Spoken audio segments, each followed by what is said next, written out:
নমস্কার। নেপালের মাটি আজকে রক্তে ভরে গেছে। নেপালের যুব বুক ঠুকে নেপালের সরকারকে এবং আর্মিকে ওপেন চ্যালেঞ্জ করছে, যেখানে নেপালের যুব সমাজ মাথায় গুলি খাচ্ছে। নেপালের মানুষ রাস্তায় এসে সরকারকে নগ্ন অবস্থায় চ্যালেঞ্জ করছে। নেপালে এই সময় যা হচ্ছে তা শুধু সোশ্যাল মিডিয়া বন্ধ করে দেওয়ার কারণে হয়নি, বরং সরকারের ভ্রষ্টাচার, পাওয়ারের অপব্যবহার এবং এর বিরুদ্ধে এমন একটা দাঁড়ানো আন্দোলন যেটি নতুনভাবে নেপালের ইতিহাস লিখছে। যেটি শ্রীলঙ্কাতে হয়েছিল, যেটি বাংলাদেশে হয়েছিল, সেটি এখন বর্তমানে ঘটছে নেপালে। নেপালের যুব ছাত্ররা রাস্তায় এসে নিজেদের রক্তের বলিদান দিয়ে অলি সরকারকে নেপাল থেকে উপড়ে ফেলে দিয়েছে। নেপালের সাধারণ মানুষ নগ্ন, খিদেতে গুলিতে ছিন্ন বিচ্ছিন্ন হয়, আর সরকার দামি দামি ঘরের ভেতরে আরামে শুয়ে থাকছে।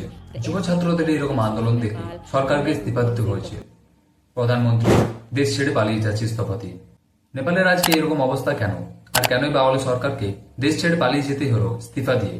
এটা জানার জন্য আপনাকে নেপাল থেকে আসা ছবিগুলি দেখতে হবে।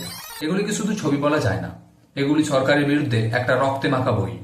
আর সরকার যখন অসংবেদনশীল হয়, তখন নেপালের সাধারণ মানুষ রাস্তায় নগ্ন অবস্থায় নেমে পড়ে। এই ছবিগুলি বলে দেয় কিভাবে একটা ছোট্ট আগুনের কণা পুরো দেশকে শেষের দিকে নিয়ে যেতে পারে। আর এগুলো ব্যবহার করেছে কাদের ওপর? নেপালের যুব ছাত্রদের ওপর, নেপালের ভবিষ্যতের ওপর। যার কারণে একটা ভুল সিদ্ধান্ত নেওয়ার ফলে পুরো দেশ জুড়ে আগুন লেগে যায়। 8ই সেপ্টেম্বর 2025 কম থেকে কম প্রায় 19 জন ছাত্র মারা যায়, যার মধ্যে 17 জন কাঠমান্ডু থেকে এবং বাকি 2 জন অন্য এলাকা থেকে। আর এসব দেখে ক্লিয়ারলি বোঝা যাচ্ছে যে ওখানকার সরকার অসংবেদনশীল ছিল। পুলিশের দ্বারা রাবার বুলেট চালানো হয় এবং টিয়ার গ্যাস ব্যবহার করা হয়। যখন এত কাজ হচ্ছিল না, তখন লাইভ বুলেট চালানো হয়। একজন বৃদ্ধ মানুষ নেপালের ফৌজের সামনে এসে চিৎকার করে বলছে, মারো যদি হিম্মত আছে, আমি তাও চুপ থাকবো না। এই ব্যক্তি একা নয়, বরং আরো অনেক মানুষ রাস্তায় নেমে পড়েছে সরকারের বিরুদ্ধে আন্দোলন করতে।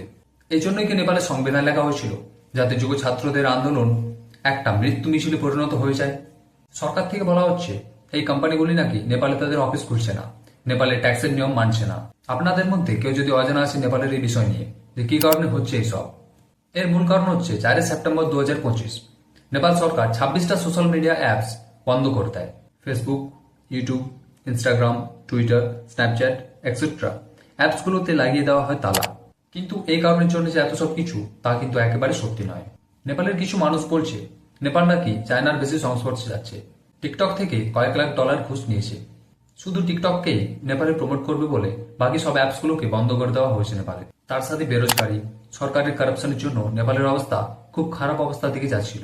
এইসব দেখে নেপালের জেনজি 13 থেকে 30 বছরের মানুষ রাস্তায় নেমে পড়ে। যেখানে নেপালের সাধারণ মানুষের দুবেলা খাবার জোগাড় হচ্ছে না, সেখানে সরকারের নেপোগিরদের লাক্সারি লাইফস্টাইল দেখে নেপালের যুব সমাজের মনে আরো বেশি ক্রোধ জন্মাচ্ছে। সোশ্যাল মিডিয়া ব্যান্ড শুধু মনোরঞ্জনে তালা লাগানো নয়, বরং তাদের আওয়াজে তালা লাগানো। এই মঞ্চ থেকেই সরকারের বিরুদ্ধে প্রশ্ন করতে পারত, সরকারের বিরুদ্ধে প্রশ্ন তুলতে পারত। আর সরকার যখন এই মঞ্চ কেড়ে দেবে, তখন এটাকে শুধু ব্যান্ড বলা যায় না, এটা হচ্ছে সাধারণ মানুষের স্বাধীনতার উপর তালা লাগানো। দেশের ভেতরে না আছে রোজগার, না আছে ঠিক শিক্ষা ব্যবস্থা। এর জন্য নেপালের লক্ষ লক্ষ ছেলে চলে যাচ্ছে বাইরে কাজ করতে। অনেকেই আবার ইউক্রেন রাশিয়ার যুদ্ধে গেছে মাত্র 7 দিনের ট্রেনিং নিয়ে। নেপালে একটা লাইভ এক্সাম্পল যে কি হতে পারে যদি সাধারণ মানুষের আওয়াজ বন্ধ করতে চাওয়া হয়, যখন কারাপশন, নেপোটিজম আর বেরোজগারের মতন আসল মুদ্দাগুলোকে ইগনোর করা হয়। এটি দেখে দুনিয়ার সব সরকারের বোঝা দরকার যে সাধারণ মানুষের এতটা ইগনোর করতে নেই, যে অবস্থা এতটা খারাপের দিকে চলে যায়।